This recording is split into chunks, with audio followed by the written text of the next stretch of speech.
À 6h45, Europe 1 vous répond Thomas Soto. L'entrée de Lula au gouvernement brésilien suspendue par un juge. Sacré bras de fer en ce moment entre l'ancien président brésilien et la justice de son pays. Bonjour Hervé Terry.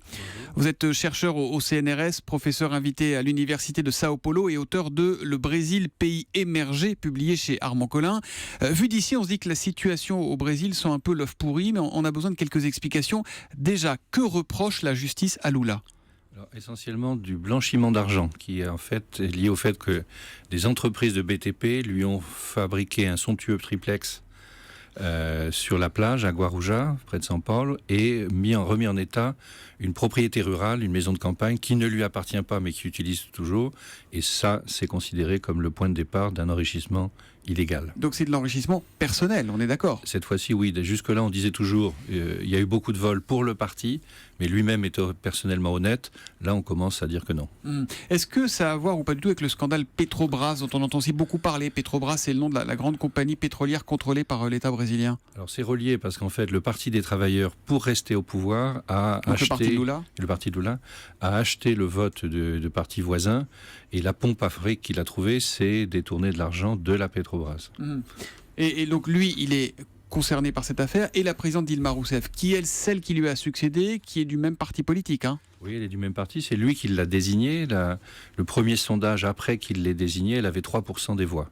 Et quelques semaines après, elle a été élue présidente. Donc c'est vraiment sa créature. Ça donne la force de Lula dans l'opinion publique, en tout cas à l'époque. Voilà, donc à l'époque, il désignait quelqu'un et quelqu'un était élu. Et elle-même, avant d'être présidente, occupait la fonction qu'elle lui vient de recevoir, c'est-à-dire une sorte de Premier ministre bis. On appelle ça chef de cabinet, mais là-bas c'est un poste gouvernemental. C'est Matignon quasiment. C'est entre directeur de cabinet et Premier ministre. C'est vraiment très proche. Avant ça, elle était ministre des Mines et de l'Énergie, donc elle avait la tutelle de la Petrobras. Et encore avant, elle était présidente du conseil d'administration de la Petrobras. Donc elle est au moins suspecte ou de s'être laissée berner ou d'avoir caché des choses. Le parallèle est peut-être audacieux, vous allez me le dire, mais on a un petit peu l'impression qu'avec ce couple Lula-Dilma Rousseff, on a le même couple que le couple Poutine-Medvedev en Russie. C'est exactement. Ils se partagent le pouvoir et... C'est exactement ce que j'ai dit hier à un de vos collègues en improvisant. C'est un collègue qui m'a appelé de Shanghai pour savoir les Chinois commencent à s'inquiéter. Et j'ai improvisé ça, mais je vois qu'on a eu la même intuition. Bon, vous êtes quand même plus compétent que moi et vous connaissez mieux le dossier, ça c'est sûr. Alors en 24 heures, Lula il est entré au gouvernement, donc à ce fameux poste de chef de cabinet, avant d'être suspendu par la justice. Pourquoi la présidente Dilma Rousseff lui a tendu 7 mois ? Elle a besoin de lui politiquement ou elle a peur de plonger s'il lui tombe ? Les deux choses. Alors, entre-temps, il y a eu un autre épisode, son mandat a été rétabli, puis invalidé de nouveau, dans la nuit. Donc là, ce matin, il est ministre ou il n'est pas ministre ? Non, il n'est pas ministre. Actuellement, non, c'est un ministre intermittent. Ça peut changer dans 2 heures, mais pour l'instant, il ne l'est pas. Il y a une guérilla judiciaire en cours. Et en fait, elle l'a appelé à son secours parce qu'elle a une cote de popularité plus basse que le président Hollande actuellement, donc elle est à moins de 10%. Donc c'était à la fois pour l'appeler à son secours, mais elle aurait pu le faire depuis des semaines. Et si elle l'appelle maintenant, c'est parce qu'il a été mis en examen et que du coup, il obtient l'immunité. Ah, donc c'est un bouclier en fait, c'est une protection. Une protection. Ah, d'accord.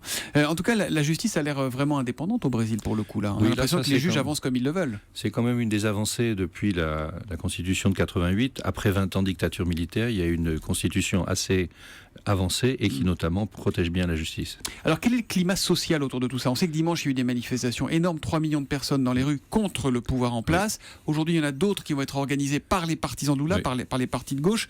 Est-ce que vraiment on a un climat très tendu socialement ? Oui, c'est-à-dire que d'habitude les Brésiliens ne manifestaient pas, c'était très rare, et j'avais l'habitude de dire j'aimerais bien que les Brésiliens râlent un peu plus et les Français un peu moins. Donc j'ai été à moitié exaucé pour l'instant. Par contre, une fois qu'ils y ont pris goût, ça sort beaucoup dans les rues. Et la manifestation pro-Dilma et pro-Lula d'aujourd'hui était prévue de longue date, mais du coup elle va prendre une grande ampleur. Donc c'est vraiment chaud. Est-ce que le Brésil peut vaciller ? Il vit dans ce genre de choses avec des hauts et des bas depuis que je le connais, depuis plus de 40 ans. C'est quand même un pays qui est encore en construction, c'est un pays jeune et où les choses sont moins établies et moins figées que chez nous. Mais dans le bon sens du terme ou dans le mauvais sens, ou moins solide que chez nous ? À la fois, c'est un pays encore en construction, donc il y a encore beaucoup de sous-développement, il y a beaucoup d'archaïsme, mais en même temps, les choses évoluent très vite, beaucoup plus vite que chez nous. Et donc, je pense que c'est une espèce de crise de croissance.